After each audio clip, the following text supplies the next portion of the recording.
아, 오늘 말씀의 제목은요. 한번 이렇게 붙여봤습니다. 우리 계속 엎드림 시즌으로 나가는데 한번 읽어볼까요? 엎드림과 믿음. 예, 얼마 전에 제가 우리 선교사님들하고 같이 양화진에 갔다 왔어요. 예, 양화진에 오랜만에 선교사님들 묘지죠. 양화진에 갔는데 그때 제 눈에 딱 들어왔던 묘비가 바로 이겁니다. unmarked. 그러니까 뭐냐면 여기에 묻혀 계세요. 근데 누군지 모르는 거예요. 이름도 모르고. 네, 한국에 온 것은 맞아요. 그리고 하나님을 위해서 헌신하신 것도 맞는데 누군지 알 수가 없는 거예요. 어떻게 돌아가셨는지도 알 수가 없는 거예요. 여러분, 그러나 주님은 아신다고 믿습니다. 네, 여러분 개개인의 삶 가운데 여러분 개인이 어떠한 씨름을 하고 있는지 때로는 저도 알 수 없지만 우리 모두 또 가까운 사람도 자기 자신조차도 모를 수 있어요. 어떤 마크가 되어 있지 않을 수 있어요. 우리가 한 해를 마무리하는 시즌 가운데 여러분이 얼마나 수고를 했는지 남들은 알아주지 못할 수도 있죠. 그러나 마크가 안 돼 있을 수 있지만 주님은 아신다고 믿습니다. 아멘. 예, 그렇게 우리가 나아갈 수 있었으면 좋겠습니다. 우리 저번 주 말씀을 잠깐 좀 복습하고 넘어갔으면 좋겠습니다. 저번 주 말씀의 제목은 엎드림과 경배였죠. 예, 우리가 하나님께 드릴 수 있는 그 경배를 올려드렸으면 좋겠다. 특별히 우리 할렘과의 블랙 가스펠이라는 이야기를 하면서 그들의 삶에서 늘 변화가 없죠. 늘 힘들고 늘 어려웠지만 그들 가운데 하나님은 선하셨음을 고백하는 그런 노예들의 그 놀라운 선포라고 할까요? 하나님은 선하십니다. 예. 우리가 주님을 예배하지만 그것을 넘어서는 예배가 우리 가운데 있을 수 있었으면 좋겠다. 하나님의 선하심을 올려드렸으면 좋겠다. 그래서 우리 계시록 4장을 통해서 보좌 앞에 쓰고 있는 금관을 내려놓았다라는 것처럼 우리의 주인이 하나님인 것을 고백하면서 우리가 경배하는 그런 대림절 첫 번째 주간을 보냈으면 좋겠다라고 제가 말씀을 드렸었죠. 한번 말씀 읽어볼까요? 집에 들어가 아기와 그의 어머니 마리아가 함께 있는 것을 보고 엎드려 아기께 경배하고 보배함을 열어 황금과 유화과 모략을 예물로 드리리라. 여러분, 아기 예수를 찾아 나왔던 동방박사처럼 우리가 계속해서 우리 대림절의 시즌입니다. 예, 대강절이라고도 하죠. 예수님의 오심을 기다린 이 시즌 가운데 우리의 가장 귀한 것들을 주님께 좀 드릴 수 있는 우리 마음으로 기도로 우리가 올려드릴 수 있는 그런 시간들이었으면 좋겠습니다. 예, 오늘은요 대림절 두 번째 주간입니다. 예, 두 번째 초가 의미하는 것은 뭐냐면 바로 믿음입니다. 믿음. 예, 첫 번째 초는 뭐였죠? 소망이었죠. 예, 두 번째 초의 이름은요 믿음입니다. 그래서 오늘 믿음에 관한 우리 설교를 같이 좀 하려고 합니다.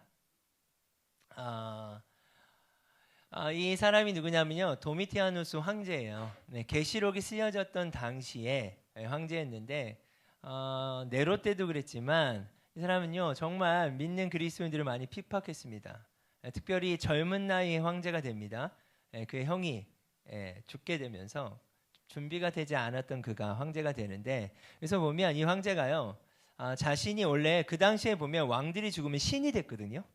그런데 살아있을 때 자기가 신이라고 이야기를 해버립니다. 그러니까 그 당시에 보면 그 배경을 보면요 백성들이 죽어서 신이 되는 게 아니라 지금 우리 왕이 신이라는 거예요. 그 이야기 가운데 백성들이 막 좋아하기 시작해요. 좋아하기 시작하고 이제 백성들 사이에 마을마다 뭘 짓기 시작하냐면 신전을 짓기 시작합니다. 막 신전을 짓기 시작하면서 너도 나도 이 황제를 숭배하기 시작하는 거예요. 자, 그런데 그 중에 누가 숭배하지 않았을까요? 그 중에. 그렇죠? 그리스도인들이에요. 그리스도인들이 하나님을 믿기 때문에, 예수님을 믿기 때문에 어떻게 했냐? 신전을 짓지 않고 목표 대상물이 되는 겁니다. 그것에 대해서 이미 도미티아누스는 알고 있었어요. 그리고 우리가 입에 담을 수 없는 핍박들을 하기 시작합니다. 여러분 카타콤 들어보셨죠? 그 카타콤도 그들이 숨을 수밖에 없었죠. 막 잡아서 죽이고 핍박하는 그런 일들이 있어요. 그게 계시록의 배경이에요. 그 배경 가운데 요한은 반모섬으로 끌려가게 되는 거죠. 거기서 계시록을 쓰게 되는 거고요. 여러분 제가 이런 질문을 좀 하겠습니다. 오늘 믿음이잖아요. 대림절 두 번째. 자, 그러면 이들은요 어떠한 믿음을 가져야 될까요? 정말 이런 핍박 가운데 있는 이 배경 가운데 어떠한 믿음을 이들이 소유해야 될까요? 그들이 유일히 살아남을 수 있는 방법이 하나 있었는데 배교하는 거였어요. 그 당시에는. 황제를 숭배하지 않으면 다 죽임을 당하는 거죠. 그렇다면 이들이 이것을 벗어날 수 있는 방법은 배교를 하더니 핍박을 당하든지, 둘 중에 하나거든요. 배교하지 않으면 핍박을 당하는 거예요. 계속해서 핍박을 당하는 그 상황 가운데 이들이 소유해야 할 믿음이 뭘까요? 오늘 그 부분을 좀 나누길 원합니다. 여러분, 제가 그 묘를 보여드렸던 것처럼 양화진의 그 그림처럼 어찌 보면 그 선교사님의 삶이 어떠한지 모르죠. 우리도 지금도 여러분의 개인의 삶 가운데 믿음의 싸움들이 있지 않겠습니까? 그 싸움을 다 알지 못하지만 하나님은 아시잖아요. 개개인이 지켜야 될 믿음의 영역들이 있지 않겠습니까? 우리가 우리의 삶 가운데 어떠한 마음을 가져야 될까? 어떠한 믿음을 소유해야 될까? 우리가 소유해야 될 믿음은 무엇일까? 오늘 이 측면들을 좀 나누길 원합니다. 계시록 1장 4절 말씀인데요. 같이 한번 읽어봅시다. 요한은 이사야에 있는 7교회에 편지합니다. 지금도 계시고 전에도 계셨으며 앞으로 오실 한 분 하나님과 보좌 앞에 계신 임금. 아시아에 있는 7교회. 다시 말하면 저희들에게도 동일하게 하나님이 편지하시는 거죠. 자, 지금 이 핍박 가운데 있다고 그랬죠. 계시록의 배경이에요. 정말로 견디기 힘든 핍박 가운데 있는데 반모섬에 있는 요한을 통해 하나님 이렇게 말씀하세요. 지금도 계신다. 그럼 이게 왜 중요한 이야기겠습니까? 그 핍박 가운데 우리 성도들이 어떠한 생각을 했을까요? 하나님은 계실까? 하나님은 왜 보고만 계시지? 하나님 계시는 건 맞을까? 그런데요, 하나님 말씀하세요. 지금도 계시고 전에도 계셨으며 앞으로도 계실 분이다. 8절에도 이렇게 이야기합니다. 주 하나님께서 말씀하십니다. 나는 처음이요 또한 마지막이다. 지금도 있고 전에도 있었으며 앞으로도 계속 있을 것이다. 나는 모든 것을 할 수 있는 전능자다. 여기서 강조되는 측면이 있습니다. 원래 순서에는요, 어제도 계셨고 오늘도 계셨으며 앞으로도 계신다라는 게 일반적인 순서 아닐까요? 그렇죠? 그래서 계시록 4장 우리가 저번 주에 봤던 말씀 중에는 순서가 이렇게 돼 있어요. 어제도 계시고 오늘도 계시며 영원, 이쪽으로 가거든요. 이게 일반적인 순서인데 지금 계시록의 1장을 시작하면서는 지금도 계신다는 것이 강조돼요. 왜 그럴까요? 성도들의 상황인 거예요. 여러분, 하나님이 지금 우리에게도 동일히 말씀하신다고 믿습니다. 과거에 내가 하나님이 함께 하셨는데, 이전의 기억 속에 하나님이 함께 하셨는데 나의 삶 가운데 지금도 계실까? 지금 나의 삶 가운데 하나님은 함께 하실까? 계시록을 시작하면서 하나님이 제일 먼저 우리에게 말씀하시는 건 뭐냐면 이전에 있던 하나님이 아니라 지금 내가 너와 함께 한다는 것입니다. 이것이 그들에게 위로가 되었다는 거예요. 근데 또 하나 이들에게 어려움이 있겠죠. 어떤 어려움이 있겠습니까? 그러면 지금 계시는 하나님이 전능자이신데요. 여러분, 전능하신 하나님이라는 말이 성경에 몇 번 정도 나왔을 것 같습니까? 우리가 찬양도 참 많이 해요. 전능하신 나의 주 하나님, 이런 찬양도 하고요. 전능하신 하나님, 이런 표현을 많이 하는데 여러분, 성경에 딱 10번밖에 안 나옵니다. 전능하신 하나님이란 표현을. 그런데 계시록에만 9번이 나와요.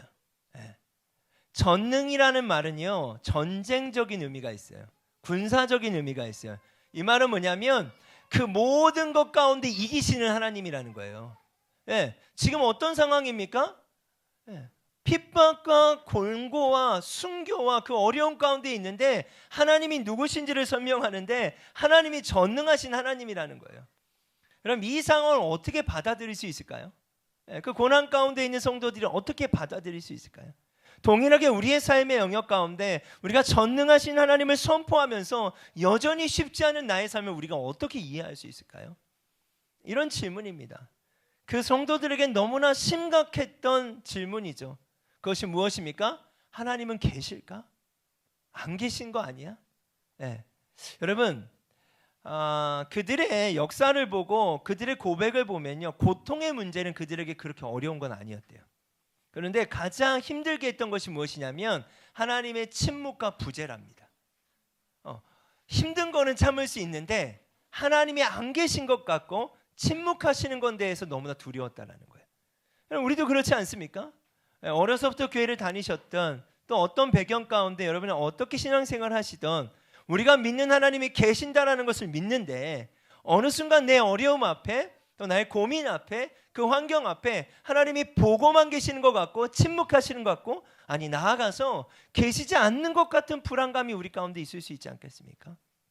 그것이 지금 바로 그 당시 성도들의 삶이었다는 거예요.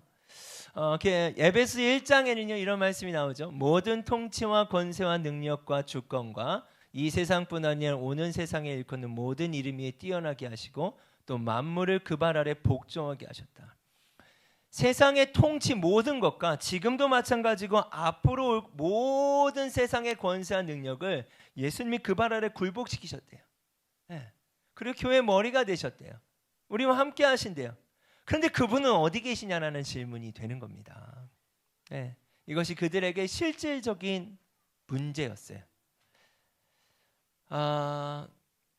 계시록 1장 8절에 다른 부분을 좀 보면요. 주 하나님께서 말씀하십니다. 나는 처음이요 또한 마지막이다. 알파와 오메가다. 개역개정이 이렇게 돼 있죠. 제가 스스로 저도 좀 생각했어요. 이 말씀 앞에서 생각하면서 알파와 오메가라는 말은 뭐냐면 하나님이 시작이고 그 다음에 하나님이 끝이래요. 우리 신앙생활은 이 안에서 하는 거 아닐까요? 하나님이 시작하셨어요. 그리고 하나님이 끝내세요. 그 안에서의 삶을 살아가고 있는데 지금이라는 시점에서 왜라는 질문을 하게 되는 거죠. 왜라는 질문을 하면서 서서 있는 거예요. 계시록의 성도들이 그렇고 그 당시 때는 우리도 그 질문을 하는 거예요. 왜 주님 이런 일이 나에게 있죠? 왜 주님은 침묵하시죠? 왜 주님은 안 계신 것 같죠? 왜 주님은 이 부분들을 해결해 주시지 않죠? 이 고통의 문제가 왜 끝나지 않는 것이죠? 네. 여기까지의 말씀을 정리하면 바로 이거거든요. 하나님이 처음이시고 끝이 나는 것을 압니다. 그러면 왜 그런 거죠? 이런 질문이에요. 그리고 나아가서 저는 좀 이런 부분을 소망합니다. 왜라는 질문들을 우리가 해결하고 오늘, 그리고 오늘 한 걸음을 또 뗄 수 있었으면 좋겠다. 왜라는 질문 가운데 하나님의 부재하신 것 같고 침묵하신 하나님 때문에 때론 우리 안에 어려움들이 있었다면 이 부분들을 해석해내고 한 걸음을 걸어갈 수 있는 새해를 준비할 수 있는 우리가 됐으면 좋겠어요.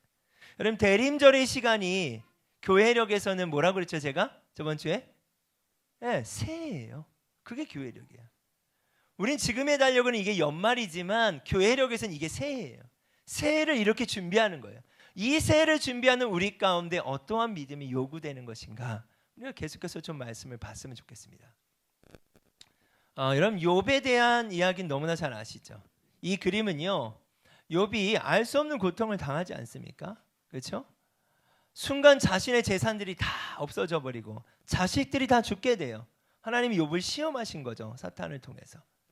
그런데 이제 그 모습을 보다가 너무나 짜증나는 장면이 나옵니다. 욥의 아내죠. 욥의 아내가 뭐라고 이야기합니까? 차라리 하나님을 저주하고 죽어라. 이게 뭐 하는 짓이냐. 온몸에 욕창이 나요. 그것들을 막 기와장을 긁어내요. 그걸 바라보는 아내가 너무 힘든 거예요. 당신이 믿는 하나님이 계시면 이럴 수 있느냐라는 거예요. 근데 욥이 진짜 괴로운 건 뭘까요? 하나님이 아무 말씀도 안 하시는 거예요. 욥이 정말 힘든 건 뭘까요? 안 계신 것 같은 거예요.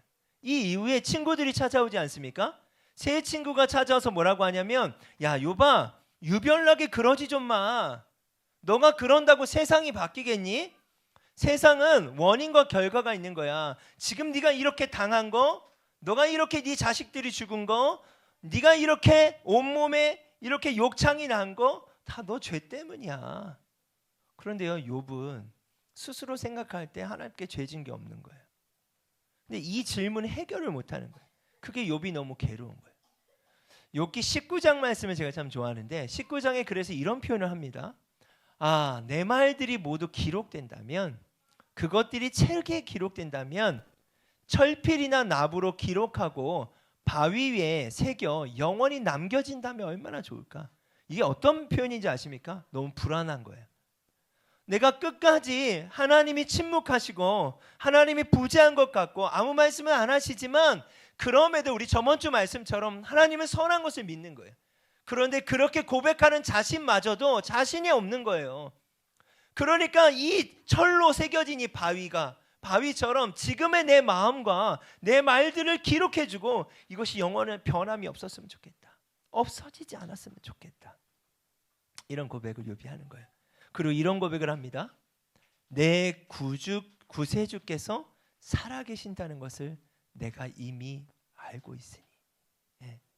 여러분 이게 어떤 표현이냐면요.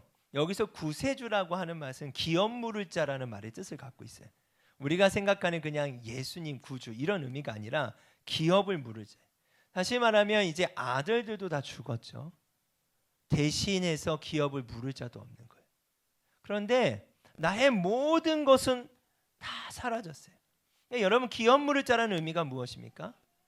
어떤 위기를 만났을 때 가족 중 한 사람이 이 재산을 사줘서 이 재산이 유지되게끔 해주는 제도예요. 근데 더 이상 욥은 이 재산을 유지시켜줄 누군가가 존재하지 않는 거예요. 아내도 떠나고 친구들도 떠나고 자식들 다 죽어버린 거예요. 욥이 어떤 걸 고백하냐면 나의 기업 물을 자가 있는데 바로 그분은 살아계신다. 난 그것을 믿는다 라고 고백하는 거예요. 결국 그가 땅에 서실 것인데 내 가죽이 썩은 후에라도 이 몸이 썩은 후에라도 내가 하나님을 뵐 것이다. 이 고백이 느껴지십니까? 지금도 이해할 수 없는 거예요. 욥은 지금 이 말씀의 상황 가운데서도 욥은 자신이 왜 고통을 당해야 되는지 알 수 없는 거예요. 그런데 이런 표현을 하잖아요. 내 가죽이 썩은 후에라도 내가 아무것도 남지 않는다 해도 나는 마지막 지점에 하나님을 뵐 거야. 알파와 오메가라고 했잖아요. 욥이 하나님을 믿기 시작하고 그가 삶을 살아갈 때 어떤 위기를 만난 거예요. 지금 이 위기 가운데 도대체 알 수가 없는 거예요. 그러나 욥이 끝점에 대해서 이야기합니다. 오메가가 되신 주님께 뭐라고 고백하는 거예요? 내 구세주는, 내 하나님은 살아계시다. 나는 그 끝점에서 그 주님의 얼굴을 보겠다 라고 이야기하는 거예요. 다시 계시록으로 넘어와서요.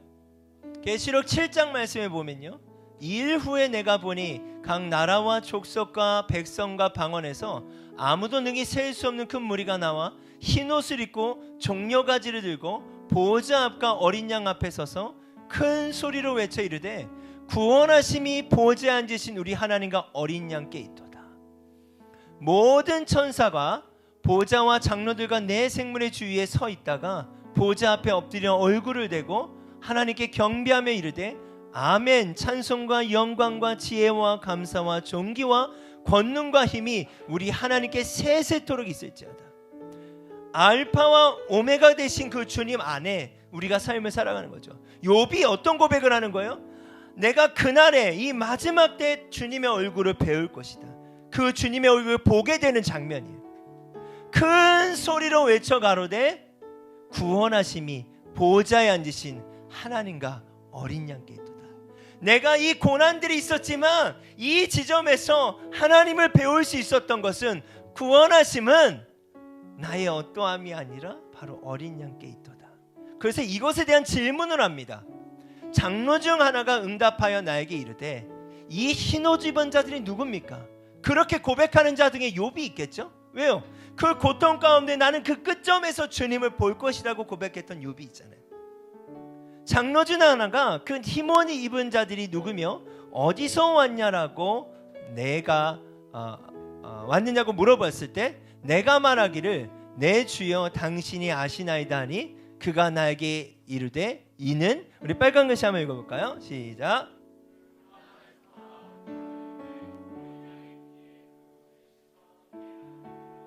여기서 큰 환란이래요. 욥에게 있어서 큰 환란이 있었죠.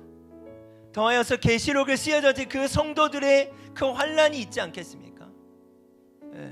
하나님이 그 환란을 왜 허락하실까? 왜 그 고통을 허락하실까라는 질문을 한다면 그럼 저희는 알 수는 없는 것 같아요. 왜 그런 일이 일어나는지에 대해서는 저희는 알 수 없다고 생각해요. 그러나 우리가 알 수 있는 것들이 있는 거죠. 하나님은 사랑이라는 거예요. 사랑의 하나님께서 왜 알 수 없는 고통 가운데 우리를 두시고 때로는 그 고통을 우리가 마주대해야 될까요? 하나님은 알파와 오메가신데, 전능자신데. 누군가가 글을 썼는데 이런 글을 썼더라고요. 고통은 무엇이다? 여러분 동의가 되십니까? 고통은 힘든 거잖아요. 고통은 너무나 어려운 거잖아요. 그런데 그 고통이요, 하나님의 사랑의 확성기래요. 여러분 그것이 욥에게 사랑으로 보여졌을까요? 그 고통이 욥에게 사랑으로 느껴졌을까요? 핍박받고 있는 계시록의 성도들이 그것이 하나님의 사랑으로 보였을까요? 여러분, 여러분이 그 고난 가운데 있을 때 그 고난이 여러분에게 사랑으로 느껴지십니까? 그런데요, 이 사실은요, 사랑으로 느껴지는 이 사실은요, 그것을 지나보면 아는 거예요. 이 말 이해가 되십니까? 이 고통을 지나가면 그것이 사랑으로 보이는 거예요. 그래서 제가 이것을 설명하고 싶었는데 너무 어렵다. 이 부분을 설명하기가 너무나 어렵다.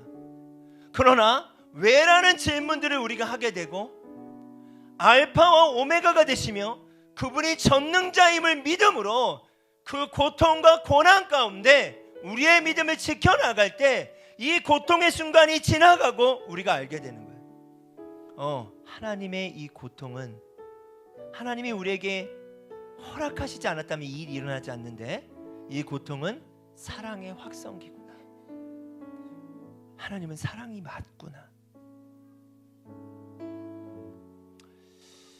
그러므로 그들이 하나님의 보좌 앞에 있고 또 그의 성전에서 밤낮 하나님을 섬김에 보좌에 앉으신 이가 그들 위에 장막을 치시리니 그들이 다시는 줄이지도 아니하며 목마르지도 아니하고 해나 아무 뜨거운 기운에 상하지도 아니하리니 이는 보좌 가운데 계신 어린 양이 그들의 목자가 되사 생명수 샘으로 인도하시고 하나님께서 그들의 눈에서 모든 눈물을 씻어 주실 것입니다.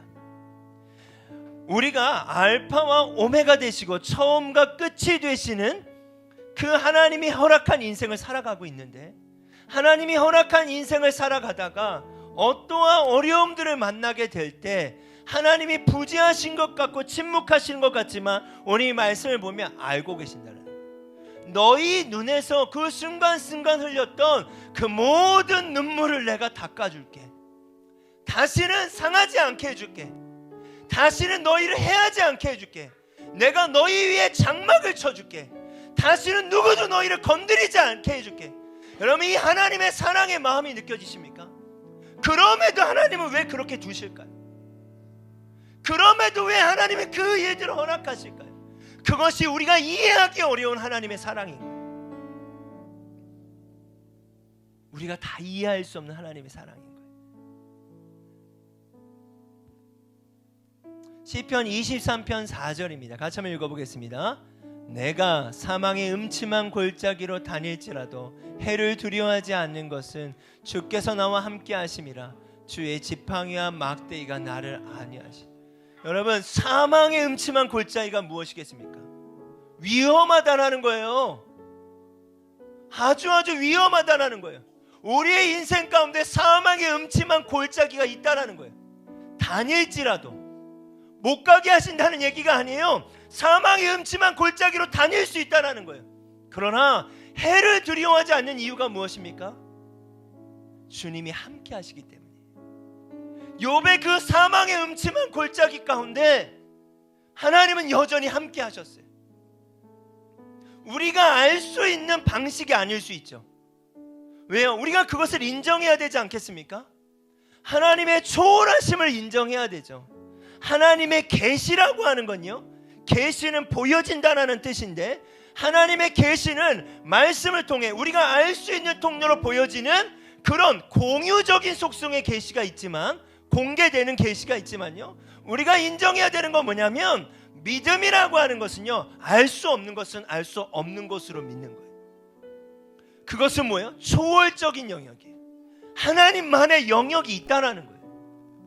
우리가 알 수 없는 영역이 있다라는 거예요. 그러나 우리가 아는 것은 무엇입니까? 사망의 음침한 골짜기라도 욥과 같이 그 죽음의 어려움 가운데서라도, 지금 계시록의 성도들의 핍박과 환난과 순교 가운데서도 하나님은 함께하고 계시다는 거예요. 고통이 떠나거나 순교하지 않았거나 그것이 없어진 건 아니지만 그 가운데서도 하나님이 주의 지팡이와 막대기로 안위하고 계신다는 거예요. 다시는 너희를 해하지 못하게 할 거야. 그것이 무엇입니까? 영원한 하나님의 나라예요.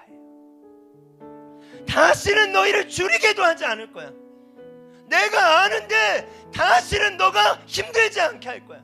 다시는 너의 눈물을 흘리지 않게 할 거야. 그럼 이것이 이 땅의 삶의 한계예요. 그 한계 안에 하나님의 초월성은요, 바로 이걸 이야기하는 거예요. 유한한 한계 안에서의 삶을 살아가는 우리에게 영원하신 그 하나님이 초월자가 말씀하시는 거예요. 내가 다시는 목마르지 않게 할 거야.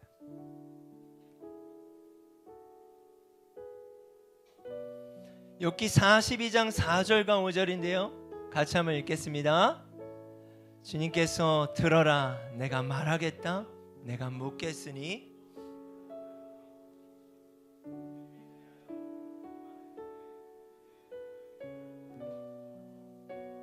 전 이거예요. 욥이 왜라는 질문을 앞에 서서 그 간절함으로 주님을 찾았을 때 마지막으로 욥이 고백하는 건 뭐냐면, 그 전능자 하나님, 초월자 하나님을 경험하게 되고 하나님이 나의 고통을 이미 알고 계신다는 것을 믿게 됐어요. 그리고 나서 뭐라고 고백합니까? 내가 전에는 하나님을 귀로만 들었습니다. 그런데 이제 내가 하나님을 얼굴로 봅니다. 여러분, 알파와 오메가, 처음과 끝이 되시는 전능자 되시는 하나님 안에서 우리가 삶을 살아가요. 끝이 있다라는 거예요. 만약에 끝이 없었으면요, 이 고통의 문제가 해결되지 않아요. 이것을 사랑이라고 말하는 건 저는 폭력이라고 생각해요. 그러나 욥이 고백하는 것처럼 이제는 내가 주를 얼굴로 뵙니다. 당신을 더 가까이 봅니다. 여러분, 고통의 문제를 지날 때 여러분 그런 경험이 있으십니까? 이걸 지나고 보니 이것이 하나님의 사랑이었구나라고 깨닫게 되는 거예요. 그래서 이 영역은 경험적인 측면이 되어야 돼요. 이해의 차원을 넘어서 하나님을 경험할 수 있는 그런 고백으로서 여러분 나아갈 수 있었으면 좋겠습니다. 여러분, 제가 저번 주인가요? 개인적으로 한번 이런 글을 써봤어요. 어떤 글을 써봤냐면, 이렇게 호흡을 하잖아요. 숨을 쉬잖아요. 숨을 쉬는데 참 내 안에 거짓된 것들이 참 많은 거예요. 그래서 제가 이런 글을 한번 써봤는데, 어떤 글이었냐면, 내 안에 잘못된 숨을 내뱉고 하나님의 창조주의 숨을 들이마시고 싶다는 고백이었어요. 내 안에 거짓된 숨을 내뱉고 창조주의 숨을 들이마신다. 자꾸 속삭이는 거짓된 것들이 있는 거예요. 그걸 내뱉고 싶은 거예요. 그리고 창조주의 숨을 들이마시고 싶은 거예요. 호흡은, 그 호흡은 내 생명이 되며 오늘을 살게 한다. 숨이 차는 거예요. 다시 또 숨이 차는 거예요. 나의 일상과 나의 삶 가운데 다시 숨이 찰 때면 다시금 내 안에 거짓된 숨을 내뱉고 창조주의 숨을 들이마시고 싶다. 언젠가 내뱉지 않을 날을 기다리며 이것이 하늘 나그네의 호흡임을 배워간다. 그때 저의 고백이었어요. 하나님, 언제쯤이면 내뱉지 않아도 될까요? 언제쯤이면 내뱉지 않아도 될까요? 그런데 더 이상 내뱉지 않아도 되는 날이 있다는 겁니다. 왜요? 그분이 알파와 오메가가 되시고 처음과 나중이 되신다는 거예요. 여러분 믿으십니까? 이 믿음 안에 있을 때 우리의 고통의 영역을 해석해낼 수 있다는 거예요. 왜 그 고통이 우리에게 오는지 알 수 없지만 그것을 겪어낼 수 있고 그것을 지나갈 수 있으며 그것이 사랑의 확성기라는 것을 깨닫게 된다는 거예요. 결론적으로 제가 마지막으로 여러분께 말씀드리고 싶은 건 뭐냐면, 욥이 그랬던 것처럼, 요한이 그랬던 것처럼, 많은 믿음의 선배들이 그랬던 것처럼요, 믿음은요 결국은 고백이었습니다. ED가 붙여있잖아요. 저기 그게 저한테 또 다가왔어요. 아, 믿음은 고백이었다. 그렇다면 우리의 믿음은요 고백인 거예요. 여러분, 그 고백을 하나님께 올려드릴 수 있는 그런 시간이었으면 좋겠습니다.